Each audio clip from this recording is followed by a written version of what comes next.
Today we'll be showing you how to change the front brake pads and rotors on a 2006 through 2012 Chevy Impala. Step one is going to be remove the wheels.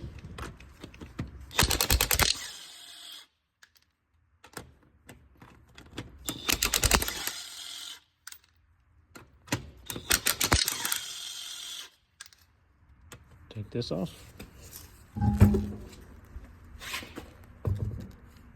You want to break free your caliper bolts here. These are 13 millimeter.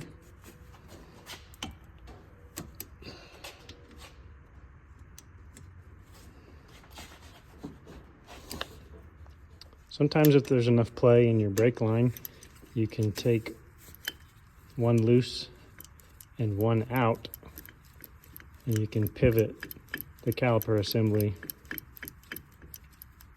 This would be if you're just changing the pads only. Just take the assembly and pull it back out of the frame. This one here, there's just enough room without putting too much tension on the brake hose that you could remove the pads. You could put new pads on, compress your cylinders here on your caliper, and then replace it. Today we're going to be removing the full frame because we're changing the rotors as well. So if you're doing only the pads, you would remove those, stick your new pads in here, close this back up, and you're done. To compress your cylinders, I recommend for this model you just use a large pair of channel locks. It's a lot faster than the brake caliper compression tool. You may have to go a couple of cycles. As you can see, when you compress one, the other one kind of comes back.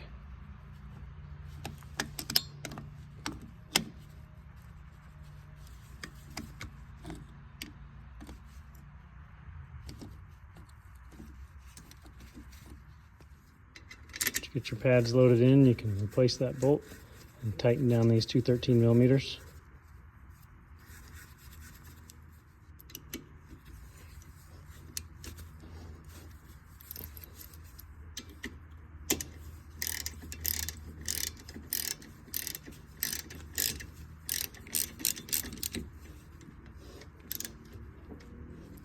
Next, you want to remove the two 15 millimeters for the calipers. One up here on top. The second one is down here on the bottom.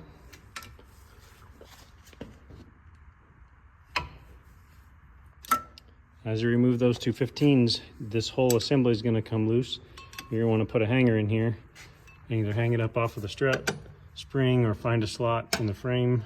Doesn't look like there's an easy slot on this frame, so probably going to hang it from the spring up here, just to keep your caliper assembly out of the way while you remove the rotor. When you get that second bolt loose, you don't want there to be a lot of stress on your brake cable, so you want to be ready to hold that as soon as it comes loose. Just hang it up out of the way like that. This rotor happens to have a Torx, so we're going to take that. This is a T30 Torx, and I had to cheat, hold the rotor with some leverage while I busted that loose. You want to remove that screw.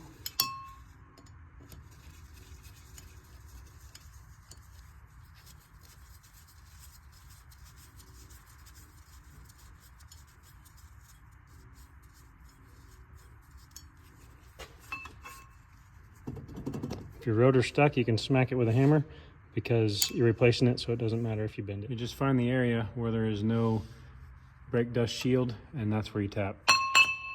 And it doesn't take much at all. One thing you can do to be safe if you're worried about the rotor falling off, like if you have it jacked up in the air like I do, you put one lug nut back on and then you tap it, and it doesn't matter how far it falls, it's not going to come all the way off.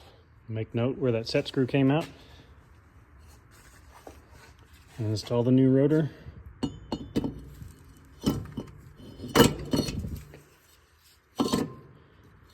Looks like this one has a place where you could have installed it in any orientation, but some of them only have one. So hold it up tight, put that set screw back in, and then you can put your caliper assembly back on. This is going to take both hands to do, but I'll be lifting this up, setting it back in place, and inserting one of the bolts to get it started so it doesn't fall. Once you get one started, then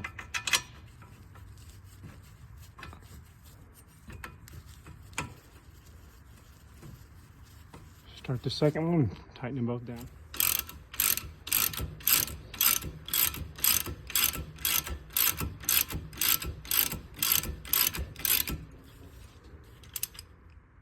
That's all there is to it. Put your wheel back on, tighten your lug nuts, do the same thing to the opposite side. If you like this video, please subscribe and like it.